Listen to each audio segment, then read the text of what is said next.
déjà partagé, on l'a vu aussi dans les donateurs à l'Université Laval, les pharmaceutiques, dont Pfiz. Ben, est-ce que tu penses que ça peut jouer encore, cet aspect-là? Ben, tu vois, c'est une information qui était sur le site web de la Fondation de l'Université Laval là, en juin 2022.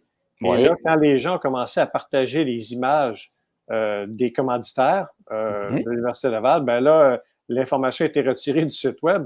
Et Oui. encore aujourd'hui, l'information n'est pas disponible. Donc, moi, j'ai toujours de la difficulté avec le manque de transparence, avec l'opacité, parce que, tu sais, s'il y avait rien, tu sais, pourquoi cacher cette information-là? C'est peut-être parce que, justement, ça permettrait d'expliquer beaucoup de choses. Oui. Et l'image, là, je ne l'ai pas sur la main, mais je l'ai gardée quelque part. Elle est toujours disponible sur Twitter. Je l'avais récupérée et on voyait bien les donateurs. Donc, c'est sûr que c'est un débat même que lorsque j'avais discuté avec la rectrice en 2019 pour une élection, le lien entre l'Université canadienne, l'Université Laval et les compagnies pharmaceutiques ou autres. Alors, est-ce que c'est bon que le privé rentre dans les universités ou pas? Jusqu'à quel point c'est bon? Ça peut aider les recherches, bien sûr, les budgets, très important. Mais là, ce qu'on sent actuellement, c'est pas très positif là-dessus.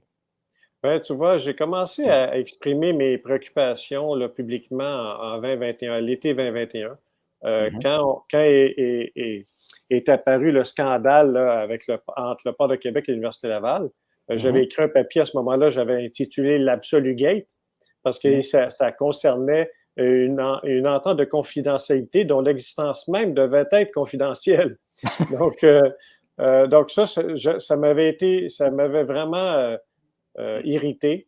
Ouais. Et je m'étais exprimé publiquement. D'ailleurs, je l'avais suivi par 3 autres lettres d'opinion aussi critiques sur le lien ou l'influence du secteur privé sur la mission universitaire à l'Université Laval.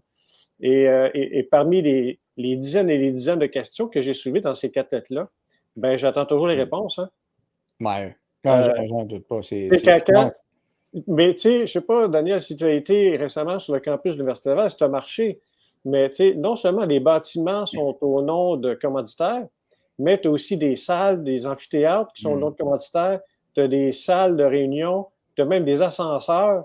Je veux dire, tu marches là, puis là, tu regardes le plan, Oui. puis là, tu vois toutes en fait, c'est pas c'est pas une liste de donateurs, c'est une liste de salles dans le OK, fait bâtiment. que, on est rendu dans une Donc, infopub, là. ah, c'est incroyable. Et du côté de la toilette des hommes, euh, au-dessus de chacun des urinoirs, tu as une publicité.